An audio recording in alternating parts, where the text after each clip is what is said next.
You're watching South Asia Newsline and here are the top stories we are tracking for you on Monday, the 8th of January.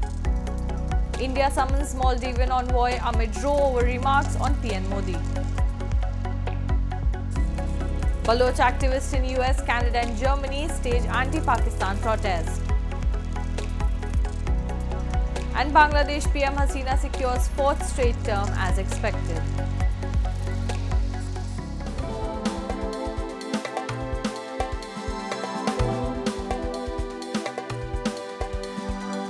And now for all the details. Indian Foreign Ministry on Monday summoned Maldivian High Commissioner Ibrahim Shaheeb amid a diplomatic spat after three Maldivian lawmakers made derogatory remarks against Indian Prime Minister Narendra Modi.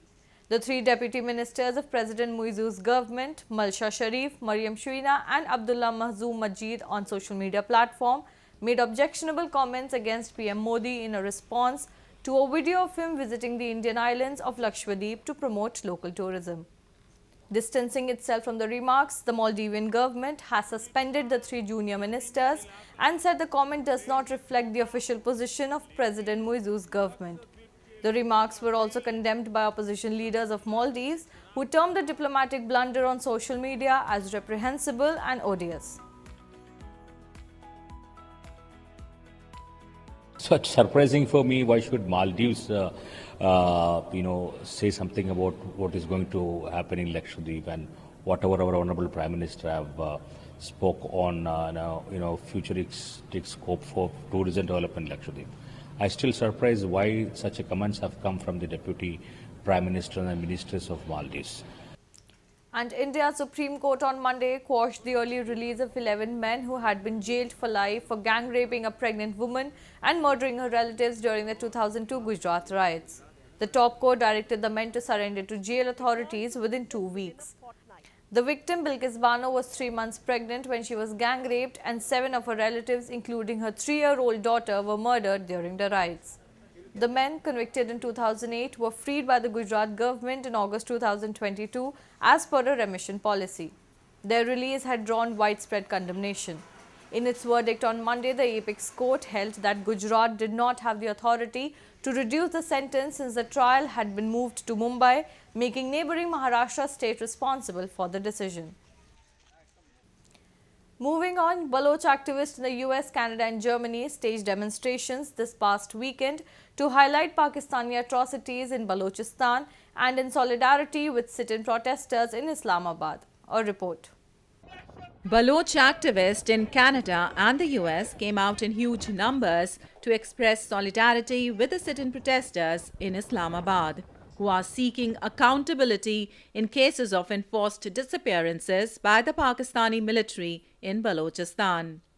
During the protest in Toronto and Washington, D.C., the demonstrators highlighted plight of people in Balochistan who have been enduring rights violations for the past 70 years. They also raised concern over Pakistan's denial and condemned the Prime Minister's recent statement claiming that the issue is mere propaganda. What is happening is atrocious.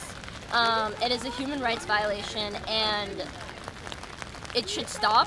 We want a free Balochistan where Pakistan does not have the power over us to, commit these atrocities.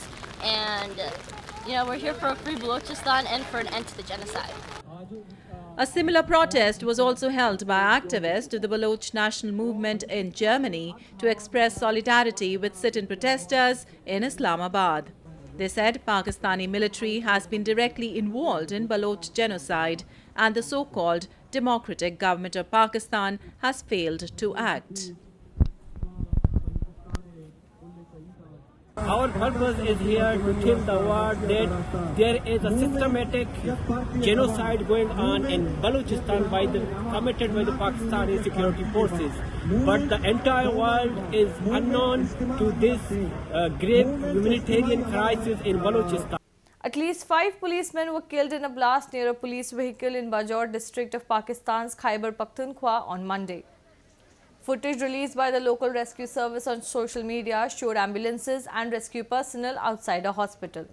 A police official said the personnel were en route to provide security to a polio vaccination team. The injured were shifted to a nearby hospital and 3 to 4 critically injured people will be transported to Peshawar, he said. The Tehreek-e-Taliban Pakistan later claimed responsibility through a statement. And amid a low turnout and boycott by the main opposition Bangladesh Nationalist Party, Prime Minister Sheikh Hasina secured a 4th straight term as expected, with the party winning an absolute majority in the general election, the poll body said on Monday.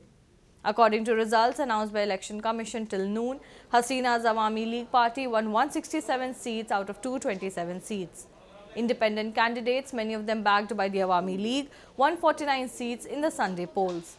However, BNP, which boycotted the elections, has accused the ruling party of propping up dummy independent candidates to try to make the election look credible, a claim the Awami League has denied. There were mixed reactions from local Bangladeshis, many of whom demanded change after Awami League's expected election win.